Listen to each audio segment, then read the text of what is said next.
Hello everyone, welcome to GS Core. We are into the series of current affairs to MCQs. So we are looking into the subject of geography. Firstly, GS Core has been organizing All India PT mock test, which is a OMR based test, and it is being held across 20 plus cities in a UPSC simulated environment over 20 plus cities in India. For registering yourself, you can scan this QR code or you can visit the website for more information. It will be conducted in English and Hindi languages. Looking at the question 1 of today, consider the following statements about tropical cyclones. Statement 1 is, only a small percentage of the energy is converted into kinetic energy to maintain cyclonic circulation. If we will look at the statement closely, then the kinetic energy which is present here, which is a kind of small percentage of the total energy, it is a correct statement. Why? Because if we will look at the low pressure system which is developed over a region, here this low pressure system, it will be having a quite large amount of energy in the part of oceans or warm oceans, but a very fraction amount of this energy is converted into the kinetic energy for making this circulation. Thus the statement 1 is a correct answer. Statement 2. A tropical cyclone is classified as making landfall when the eye wall of the storm moves across the coast. So this question here we can see that it is kind of an incorrect statement, because the landfall, it will occur when the center of the storm,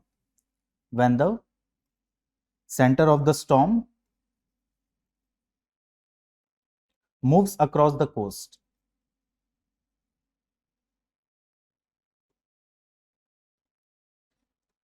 And the term which is specified here, the tropical cyclone classified as making landfall when the eye wall of the storm moves across the coast, it is acting as the part of the direct hit.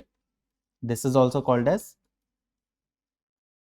direct hit, where the intensity of the cyclone, it is very high.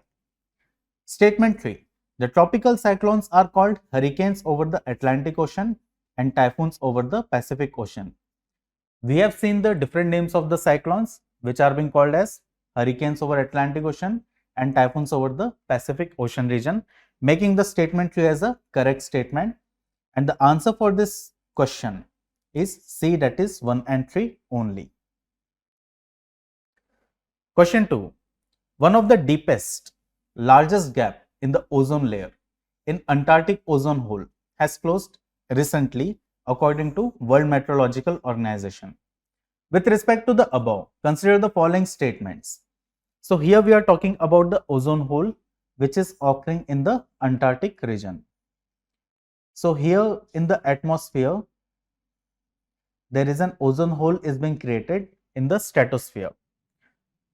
Looking at the statements, statement 1 is, the expansion of the hole was driven by a strong, stable and cold polar vortex and very cold temperatures in the stratosphere. This statement is a correct statement. During the winter season, the southern hemisphere, it can be seen that the sunlight here, it is minimal, it reaches there. So sunlight is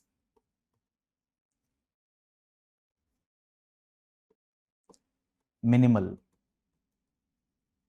Also, in the stratosphere, there is formation of polar vortex.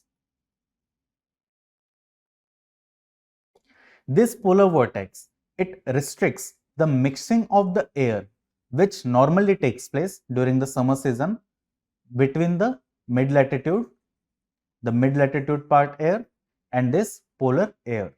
Thus the air which is confined here, it will be consisting of this region only. This region, it also consists of CFCs, HFCs. Now, when the CFCs and HFCs are present here, during the very cold season, they get intensified and they form here stratospheric clouds.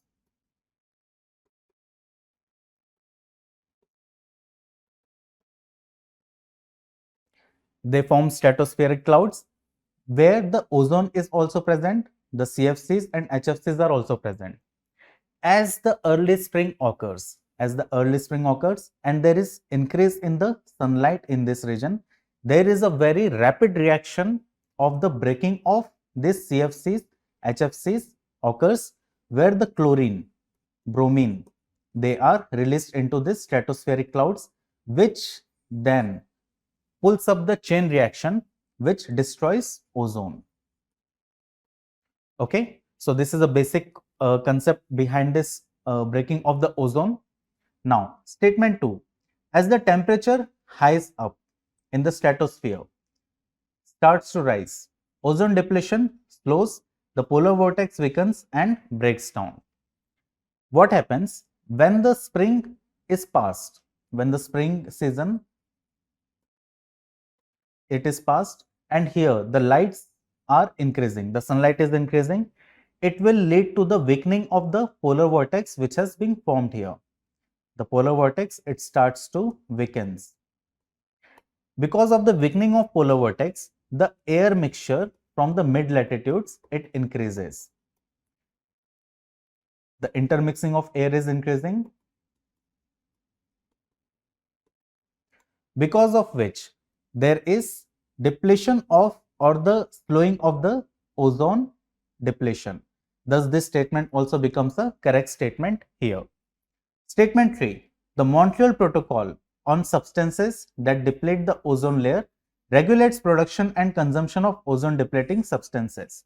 This is also a correct statement. The Montreal Protocol, which is being occurring under the, or which is a basic a part of the Vienna Convention.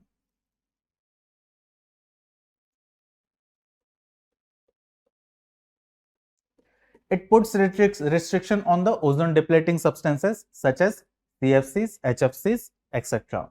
Thus, here we can see the statement 1, 2 and 3 are the correct statement. All of them are correct answer. Here we can see an image being taken by NASA. Okay, and here an ozone hole. Basically, ozone hole is not a hole created, but it is the depletion of the minimum level of the ozones. Minimum level of ozone, which is 220 Dobson. Dobson is a unit to measure the ozone. Thus, it is declining from 220 towards the lower end.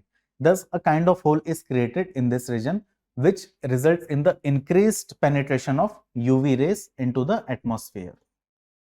So, this is about the ozone hole in the Antarctica region. Next question is, Xinjiang is an autonomous region of People's Republic of China, located in the northwest of the country, close to Central Asia.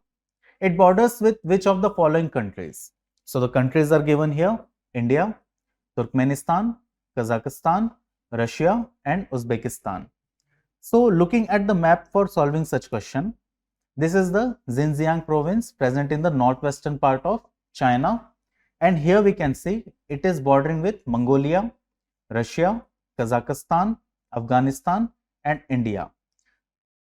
Looking at the options here, options are India is the correct option, Kazakhstan is the correct option and Russia is the correct option. Thus, we will be looking at the correct answer for this question is D 1, 3 and 4. Basically, in this region, there is high presence of the Uyghur Muslims in this region. Thus, it is being in quite in news, and you can refer to this part also. Next question is, which of the following country does not share a boundary or a geographical boundary with Vietnam country? Vietnam is present in the part of Eastern Asia. So we can see the options here. This is Vietnam. This is country of Vietnam, and we can see it is bordering its geographical borders with China, Laos, then Cambodia. It is not forming a boundary with Thailand. Thus, looking at the options here, Thailand is an incorrect option, but it is an answer for this question. Okay, rest of the countries, China, Laos and Cambodia, they are forming their borders with the Vietnam country. Next question is, the Whitsun Reef in news recently comes under the exclusive economic zone of which of the following countries? So here we can see the Whitsun Reef where it is present. Okay, I think its diagram is not put here. The Whitsun Reef, it is present near the Spratly Islands. It is present near the Spratly Islands, and in this region there is islands of Philippines. Thus this Spratly Islands, and here at this part the Whitsun Reef is present.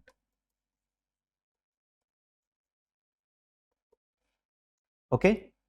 Now one more thing I want to tell you. Philippines, Indonesia and Malaysia, in this region there is very high presence of coral reefs. The coral reefs are very high present.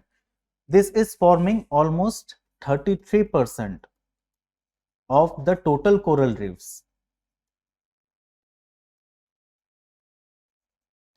found over the world.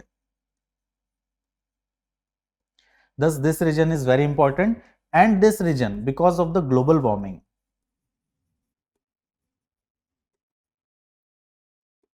is highly affected. It is highly affected due to the global warming, and the coral bleaching here, it occurs at extensive scale every year. Thus the correct answer for this question is A, Philippines. Now moving at next question. The North Sea, which has been in news quite recently, is a part of Atlantic Ocean, is bordered by which of the following countries? So looking at the countries which are bordering the Northern Sea, which is present in the northern part of Europe.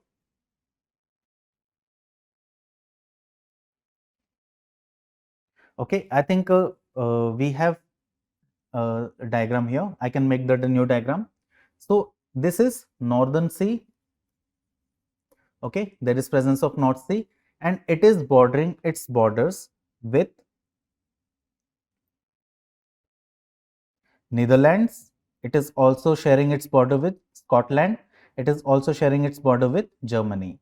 If we will look at the presence of these countries, I'll just make a diagram here.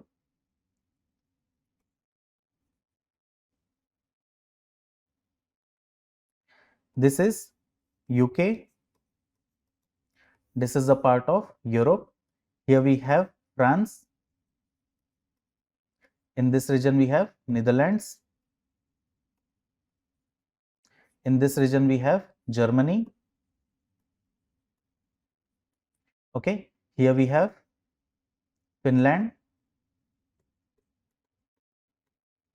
and the Sweden, it comes to the interior part. Sweden comes to the interior part. Thus it does not share its border with the part of the North Sea. Also we can see the Scotland, it is the part of UK. Germany is here, and we can see the Iceland, it is present over the this part towards the western part of the UK. So this is Iceland. Thus here we can see the correct answer is 2, 4 and 5 only. So this is the correct answer for this question. Now next question is, the Grand Ethiopian Resonance Dam is situated on which of the following rivers? So I have a diagram for here, the Grand Resonance Dam. So it is present in the country of Ethiopia.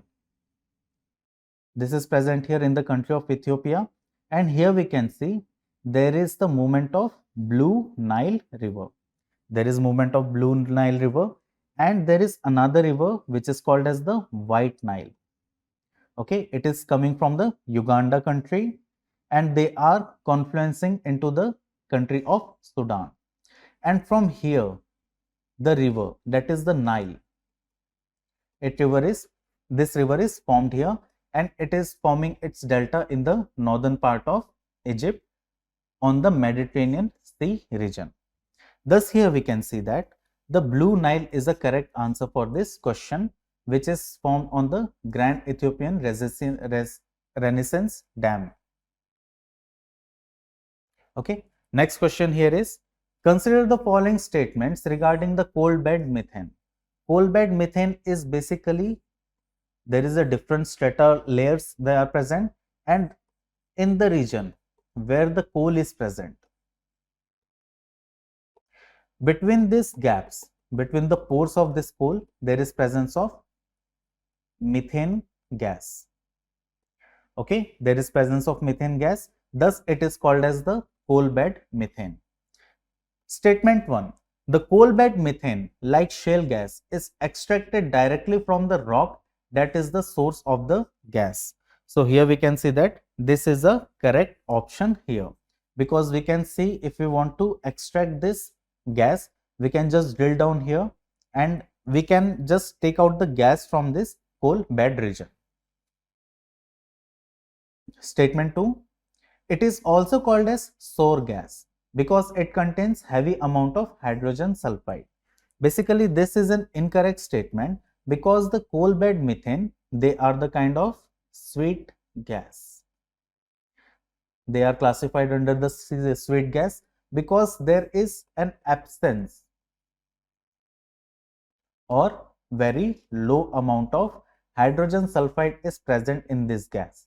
Thus, this statement is an incorrect statement. The coal bed methane can be used for power generation as compressed natural gas, auto fuel, and as feedstocks for fertilizers.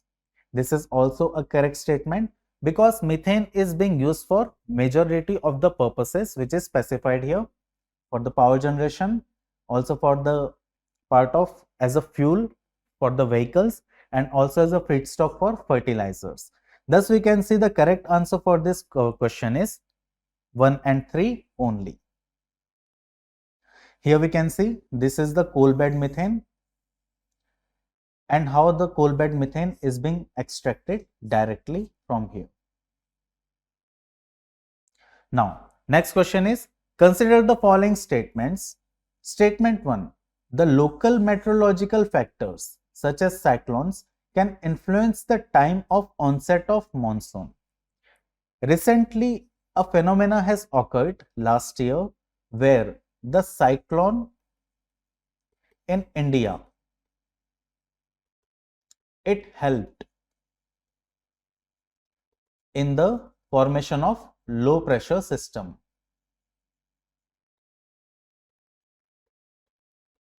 which in turn helped in the attracting of monsoon winds, thus influencing the time of onset of monsoon. It happened here quite early.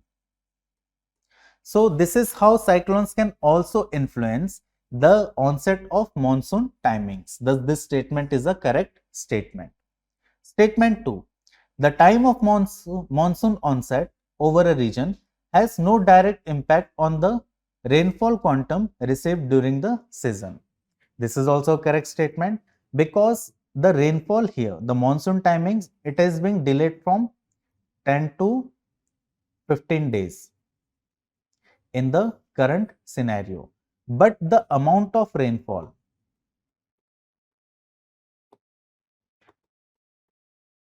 it is quite similar to the previous years. Thus, it is not affecting the quantum of rainfall in those regions during the monsoon season. Thus, we can see both the statements are correct statements here, and the correct answer, as it is asking for the incorrect statements, D becomes our answer here. That is, neither one nor two statements are correct. Now, next question is, which of the following are the effects of ocean warming on fishes? Statement 1. The fish will start to migrate polewards or to the deeper waters.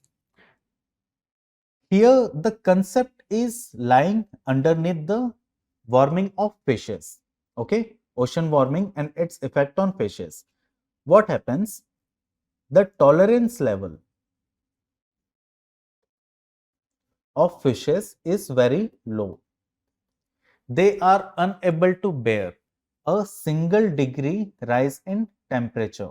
If there is single degree rise in temperature, the fish, they start to migrate.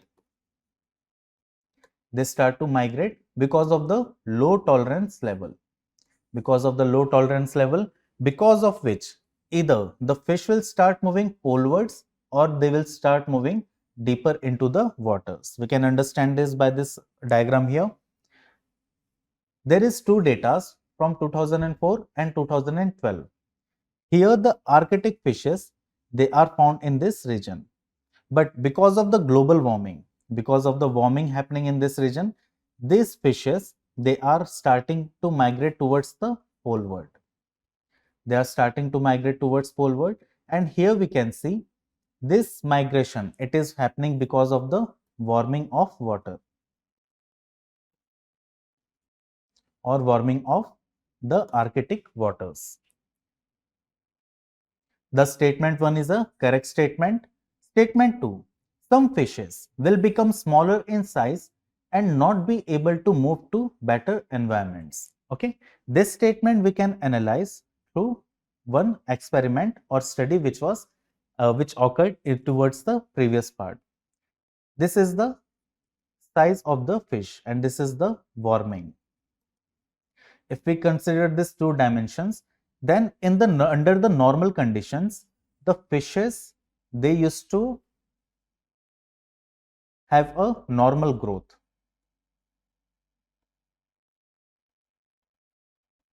Under the normal conditions. But when the temperature starts rising, okay, I think